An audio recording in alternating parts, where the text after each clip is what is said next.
యేసు దగ్గరకు వచ్చిన అందరూ కూడా సంతోషంగా ఉన్నారు. మత్తయి సువార్త 15:30 బహుజన సమూహములు ఆయన యొద్దకు వచ్చినారు. కుంటివారు వచ్చినారు, గుడ్డివారు వచ్చినారు, మగవారు వచ్చినారు, అంగహీనులు వచ్చినారు. అనేకులు తీసుకొని వచ్చి పాదముల యొద్ద పడవేసి ఆయన వారిని స్వస్థపరిచెను. మగవారు మాట్లాడుతూ ఉన్నారు, అంగహీనులు బాగుపడతా ఉన్నారు, కుంటివారు నడుస్తా ఉన్నారు, గుడ్డివారు చూస్తా ఉన్నారు. జన సమూహము ఆ సంగతులన్నీ చూచి ఆశ్చర్యపడతా ఉన్నారు. ఇశ్రాయేలు దేవుణ్ణి మహిమపరుస్తా ఉన్నారు.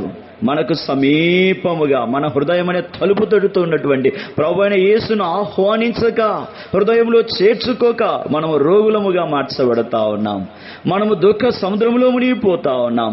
అన్యాయముగా హృదయంలో సంతోషము లేక, సంతుష్టి లేక, ఖాళీ కడుపుతో మనం జీవిస్తా ఉన్నాం. అయితే ప్రభువైన యేసు అంటా ఉన్నాడు, నేటికి 3 దినాల నుండి వారు నా యొద్ద ఉన్నారని. తృప్తి